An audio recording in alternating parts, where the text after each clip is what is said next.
जरा सोचिए कि अभी तो कोविड-19 के मरीजों के लिए ऑक्सीजन की भारी कमी की खबरें दिल दहला रही हैं, लेकिन अगर सामान्य व्यक्ति के सांस लेने के लिए साफ हवा खत्म होती जाएगी तो हमारी अगली पीढ़ियों का जीवन कितना दर्दनाक होगा।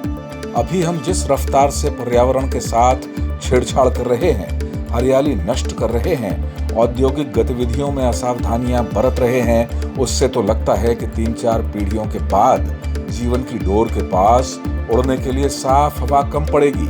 जिंदगी के लिए जरूरी पीने का साफ पानी नहीं मिलेगा। जरा सोचिए तब क्या होगा। लेकिन अभी बात कोरोना के कहर की कर लेते हैं। राजधानी दिल्ली समेत कई राज्यों में कोरोना के गंभीर मरीजों के लिए ऑक्सीजन की किल्लत की खबरें डरा रही हैं। दिल्ली हाई कोर्ट ने ऑक्सीजन की सप्लाई में होने वाली सभी अड़चनें तत्काल दूर करने का निर्देश दिया है। सुप्रीम कोर्ट ने भी केंद्र सरकार से पूछा है कि कोरोना से जूझने के लिए उसका क्या एक्शन प्लान है।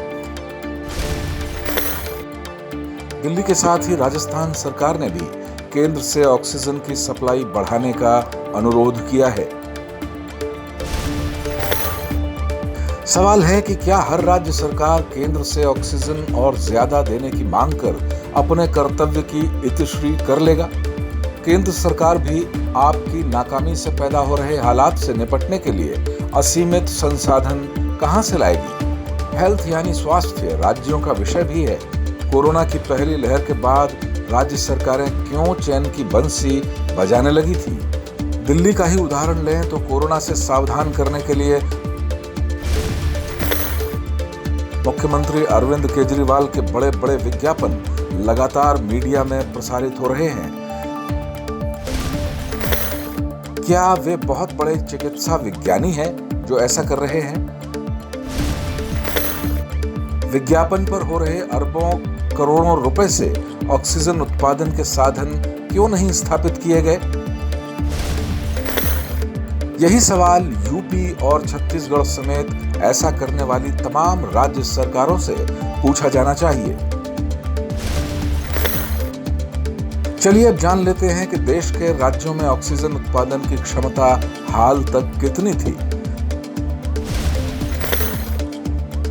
महाराष्ट्र में सबसे ज्यादा रोजाना 991 मीट्रिक टन ऑक्सीजन का उत्पादन हो रहा था। गुजरात दूसरे नंबर पर है, वहां रोज 488 मीट्रिक टन ऑक्सीजन का उत्पादन होता है। तीसरे नंबर पर झारखंड है, जहां 434 मीट्रिक टन ऑक्सीजन का उत्पादन रोज होता है। ओडिशा में 340, केरल में 298, कर्नाटक में 275, पश्चिम बंगाल में 264, तमिलनाडु में 249 मीट्रिक टन ऑक्सीजन रोज बनाई जाती है। यूपी में 184, उत्तराखंड में 180, हिमाचल प्रदेश में 120, राजस्थान में 120 मीट्रिक टन ऑक्सीजन का उत्पादन रोज होता है। छत्तीसगढ़ में 85, पुडुचेरी में 84, तेलंगाना में 60 और हरियाणा में 40 मीट्रिक टन ऑक्सीजन का उत्पादन रोज होता है।